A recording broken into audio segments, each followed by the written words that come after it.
execute another habit. So this is what happens in the habit loop. Forward.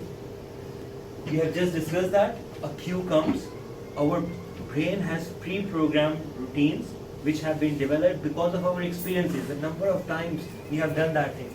That forms a routine. So we execute that routine without thinking much about it, and then we get a reward.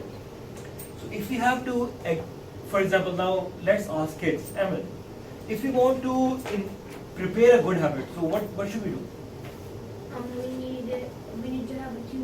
When do we need to do this habit? Correct. And we need to have a routine of how to do that habit. Correct. And we need to have a reward. So if I do this habit, what will I get? That's right. And if I want to increase my frequency of executing that habit, what would I do? I would increase the cues. Again, see a cue, and then I'll do that habit. Yeah. So the number of times I do that, the more the reward.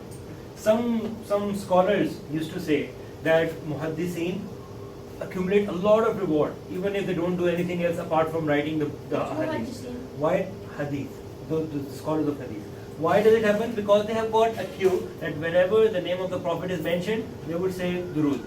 So even if they just write the thing, they would accumulate so many things because of their routine. So they get so many cues. If you want to practice something again and again, spread those cues around you. You want to do exercise, put your shoes at a place where you can see them. Or hang your exercise clothes somewhere where you can visibly see them.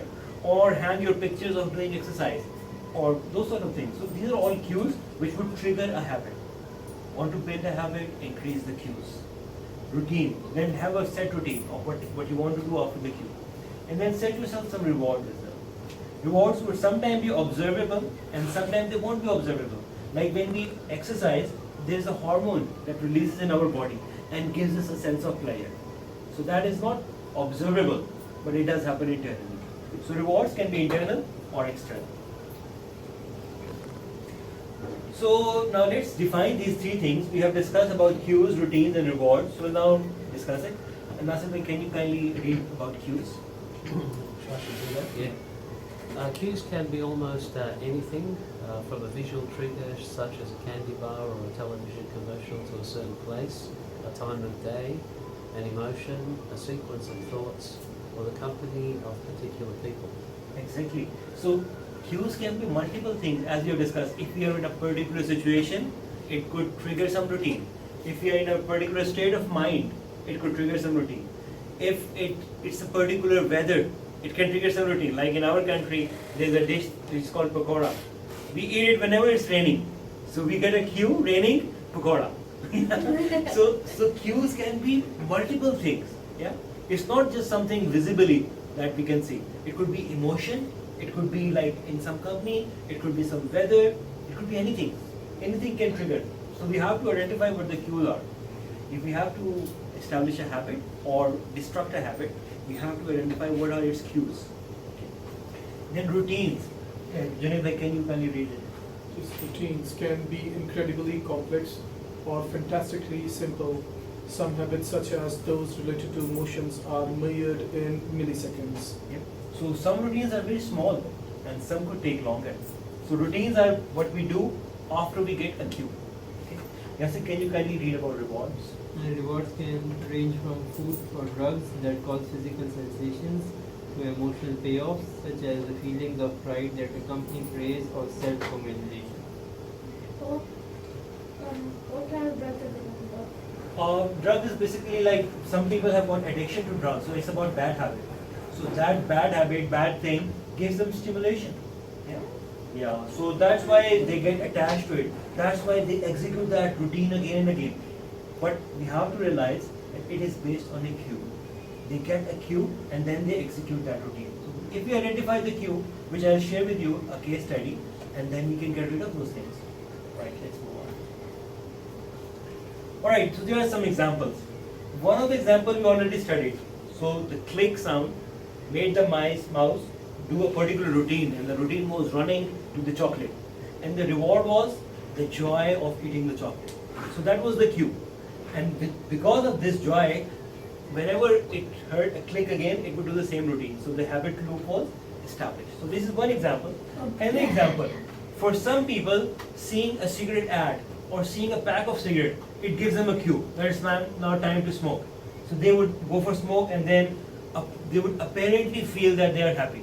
It destroys them from the inside, but they get a false feeling that it's doing something good to them. So again, it's based on a trigger, and we will discuss how we can control this. Another routine, sometimes we are bored at office and we are waiting that when the ting of the WhatsApp would come, and then we would immediately check it. So as soon as a notification comes, we open it, spend some time on that, and apparently get happy. So that's another routine that some people execute. And some people are very angry about it and they want to break that routine. So what do? If you don't want to be distracted by WhatsApp, what do? Set your phone to silent. Silent. You put this cue off. You put the phone on silent, or you put the notifications off. So without knowing, you're basically destroying this loop. So you are taking the cue out of the thing. So this is basically how we can control the habits. Any positive example? Yeah, so the positive example is this, like for example, whenever if we have developed the habit of offering prayer, whenever the cue comes, Hayya ala salah, we will immediately execute a routine and go to the mosque. Sometimes we have heard the stories of the people who are on their deathbed, like Umar Radhiyallahu anhu, when he was stabbed and he was on his deathbed, and his situation was so bad that he could not even move. And when the muazzin said, Hayya ala salah, Hayya ala falah, he tried to rush out of his bed in that condition in which he could not move. Why? Because he had this cue, and throughout his life he had done that, and he really wanted to execute that routine. And he knew the reward. He knew the reward. So that's what happened when we develop habit loop. But for some people, the adhan would happen and it would not make any impact on them. Why? Because they haven't done that enough time, they haven't tried to build it a routine, they don't understand the reward, and that's why their habit loop is not firming up. One more thing. If you have got a habit loop firmed up on a particular thing and you don't do that, you would get dissatisfaction. Some people do get dissatisfaction when the prayer call is happening and they're not going for prayer, they're not going, and for some reason they have told themselves that it's okay to do so, but they would have that inner guilt or inner dissatisfaction, and that happens when the habit is there but you don't follow that. Alright, craving. What do we know about craving? Any idea? People crave sugar. No, that's an outcome of craving, but what exactly is craving? Realizing that you need something. That's right. Even without the cue. Yeah. So the reward is so powerful that it triggers you to do that thing even if there's no reward, if there's no cue. So for example, if some people are addicted to watching bad stuff, so they are triggered by that, even if there's no cue, they would look for opportunity to do that. So it is very important to understand how to break craving and how to manage that. We will discuss it briefly. Alright. You know why do they put this symbol right in front that you can see from kilometers? Make a guess. Why do they put this? All McDonald's have got this protruding sign. Why? Cues. So the people can go to McDonald's so the people in the McDonald's can have more money. Yeah, in terms of habit loop, what it is? Cues. He's absolutely right. He is right. Yeah, it creates craving for hunger. Correct. For food. It creates craving for hunger, and it's a cue.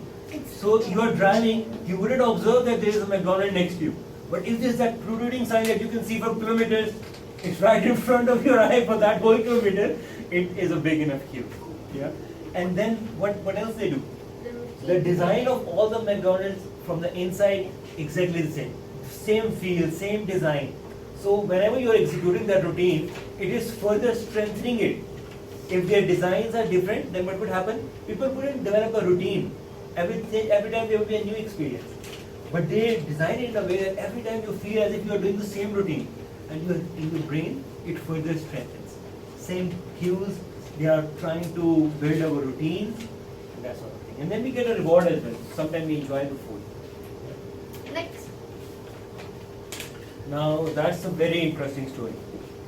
But I think we should do it after the prayer. We can have a prayer break now. And inshallah it's 7:11. And inshallah we'll meet at 7:35. 35 past 7. Alright, inshallah. Now it's a very interesting story. The story of Pepsodent. We all brush our teeth every day. But it has happened that like in 1950s, these toothpaste did not used to exist, and there were very few people who used to clean their teeth. That is contrary to what Islam does. Islam introduced brushing of teeth 1400 years ago. Prophet ﷺ emphasized brushing the teeth so much that he said that if it would have not have been difficult for you to clean it every time of prayer, I would have made it mandatory for you. But he was very kind, but he instructed us to brush our teeth, and there are numerous virtues of doing that. So in Islam, it started 1400 years ago, but in America, till 1950, there were very few people who used to brush their teeth. And at that time, people were thinking of coming up with various ideas about various products that could induce people to brush their teeth. So one of the products that was launched during that time was Pepsodent. And the person who made Pepsodent tried to convince a very famous marketer, Mr. Hopkins, of that time, who basically wrote about that in his book, My Days in Advertisement, or My Days in Advertising.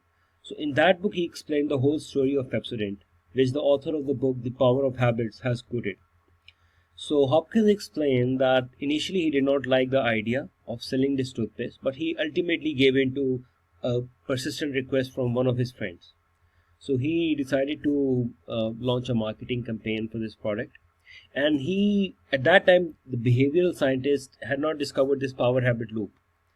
But the person was very intelligent, and he knew that there has to be a cue if that product is to be sold. So he started to go through the dentistry books, and then he found a cue. And the cue was that if we, like, with the passage of time, we can all develop a thin film on our teeth. That film is non-hazardous, and the funny thing is that film can be removed if we eat an apple, or even if we brush our teeth without the toothpaste. But Mr. Hopkins thought that can be the cue that he can use to sell his toothpaste. So he then prepared the advertisements, which look something like this. Just run your tongue across your teeth, and if there's a film, it's time to do Pepsodent. And when people used to do the Pepsodent, the film used to go, as it could have gone with even brushing without the Pepsodent. But the people thought that it's a great reward. In order to further strengthen that reward, they put acids and certain chemicals into the product, which give us a tingling feeling in our mouth whenever we do the toothpaste. So even when we are done with our routine, we have that feeling in our mouth, which reminds us again and again that we have done something and we are feeling good about it. So that way he firmed up the habit, and then in a very short period of time, a number of people were started to use the toothpaste. At that point in time, some of the doctors were of the opinion that the toothpaste that was being made at that time was not very effective for the tooth. But now we know that with the passage of time and with research and development that has gone into this field, the product is definitely very beneficial for us these days. But this is how it all started. A cue, routine, and a reward. Now some of you would wonder that toothpaste picked up so quickly, but the sunscreens did not. We all know that sunscreens can protect us from cancer. It's for sure, it has been proven by research. But the pickup of that product is not as strong as it is in the case of toothpaste. Why is that? The reason for that is that there is no reward attached to that, no immediate reward attached to that. It definitely helps us, and those people who realize this reward, they use it. But those people who are looking for immediate reward, like many of the people, they think that the product is not worth it. So what some of the sunscreen people are doing now is the same thing that Hopkins did, putting some chemicals into the sunscreen that can give us a feeling that we have applied something, and that feeling of like sweet itchiness, or maybe a sensual thing that should stay there for some time. So that is what some of these guys are now doing, and the product sale would likely to get up.